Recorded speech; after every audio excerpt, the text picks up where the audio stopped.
So guys, now you know the basics. It's time to now start off understanding the secrets. I haven't started the secrets yet. You just know how to mark the zones. If you just take that information and try to mark the zones and try to trade gold, unfortunately you won't be very successful. And that's what I remember, once I shared in my community, how do I mark the zones in gold, and a lot of people crucified me. They said this doesn't work, it's absolute shit, and you don't know how to trade. But once again, half knowledge is more dangerous than no knowledge, and that's exactly why the 17 secrets are extremely important. And welcome to secret number 1, which is gold is extremely notorious, guys. And when it comes to marking out zones on gold, you have to be very active. You have to be extremely active, because if you are the typical support and resistance person who's marking out the zones, you won't be able to survive much. Let me explain.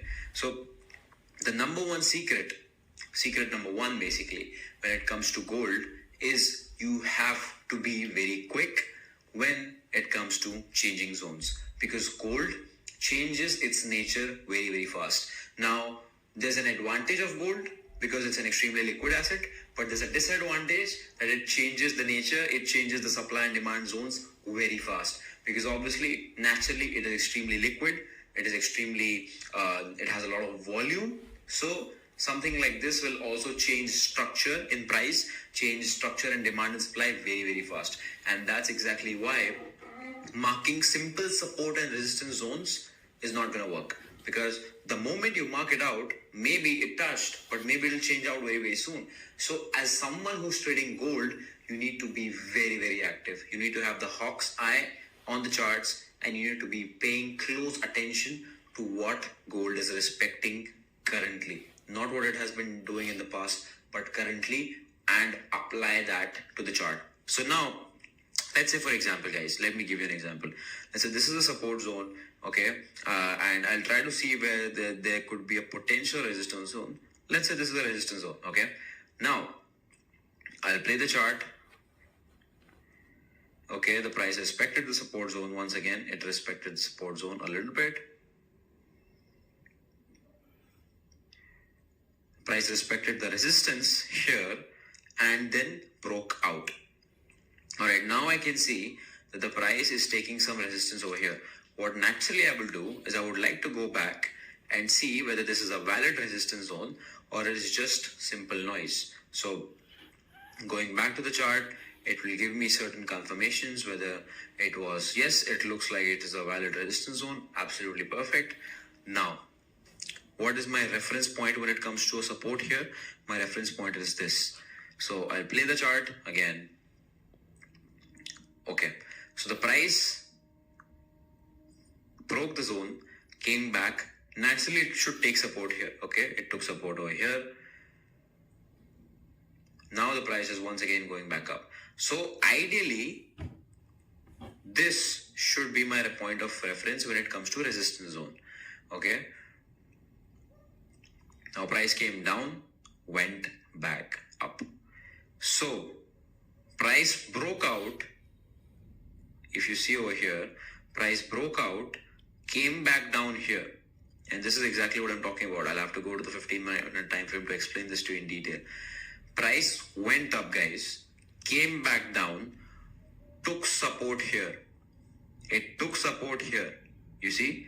So now, when I see that the price took support here, I have to immediately bring this particular zone above over here, go back, and also check for confirmation. So I brought this zone back up. Let's see over here. I do get some confirmation here that yes, price broke out, took some support here, and then went back down. Okay, this is some confirmation. Then I'll go back here just to confirm a little bit more and see whether this is something that I should consider a zone. Okay, so here I get more confirmation. Yes, it is being respected. Now, if I did that, let's say if I would have done that, I would have known for a fact that price went up, it came back down. This is something that would be called as a reference point for support, because from here we got a significant move.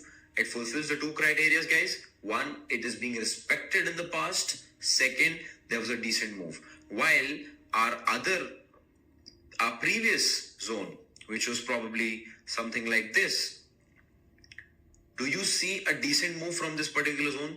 No, the move started over here, right? So ideally, this zone disqualifies as our ideal support or resistance zone. So I would move it up like this and wait for the price to come down. So ideally, this could be a long trade over here. Let's say stop loss would be somewhere here. And even if I achieve this much, it's a 1:5 trade. So now, ideally, my resistance reference would be this. So this is exactly what I'm talking about, guys, when I say you have to be very quick in terms of changing zones. Because if you just miss a little bit, it could cost you a trade, it could cost you a stop loss, it could cost you a lot of capital. And this is how you ensure that you're on top of the game, because gold is something that changes structure very fast. Because obviously I explained you, it has a lot of volume, it has a lot of liquidity, so it changes the zones extremely fast. Now let's say I see the price going down from here, so ideally this should be a resistance zone, right? Okay, I'm taking the same examples again and again. I don't want to go back to the same structure, so I'll just replay it a lot more. Okay.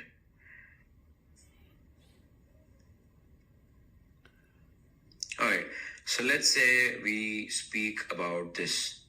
Okay, now let's say the resistance zone is over here. Okay, now my ideal support zone should be here, ideally. So let's say I'll play the button. Price respected the resistance, came back down, coming back down. Okay, the support zone region is broken now. So this should normally become the resistance zone. Let's see if it respects it.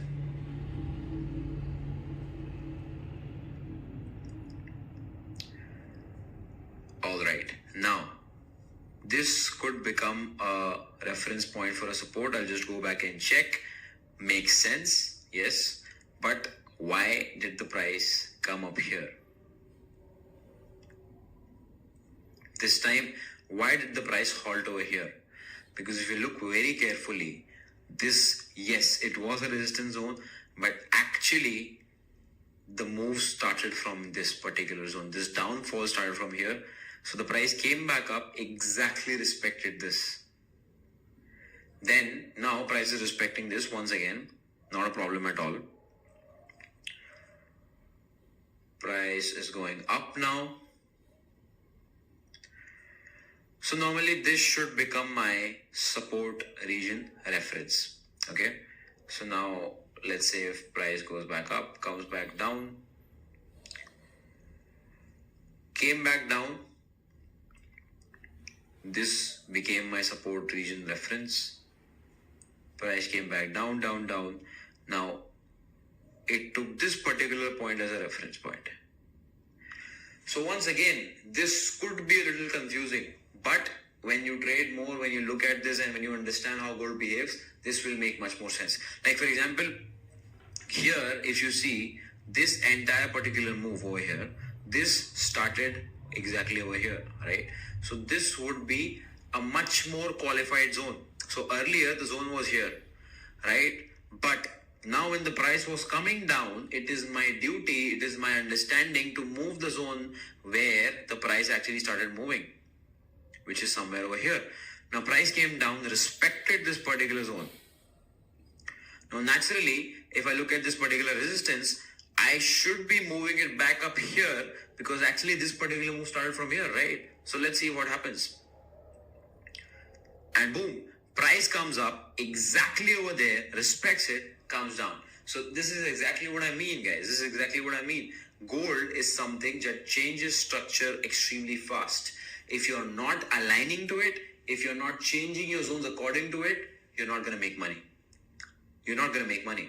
And this is why just knowing how to mark zones in gold is not going to work.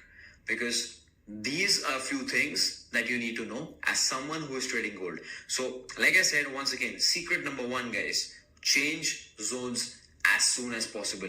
As you see the price changing structure, change your zones. Change the zone. Remember, two simple things. is it being respected in the past? Was there a decent move from that particular zone? If both the answers is yes, make that zone, change that zone into that particular thing. Now, once again, I'll give you a little bit, one more example.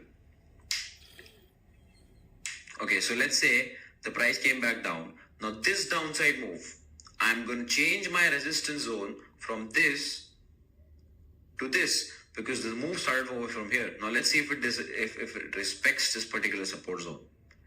Okay, it did not respect. It broke down, came back down. Let's see what happens. Alright, so now you see, gold is not respecting any zone at all. Here, the price came back down, went here lower. So ideally, I should move the resistance zone over here because this downside move started from here. And look at what happened. Price came back up, took resistance, went down. Boom. This is what I mean, guys. This is secret number 1. Change your zones quickly.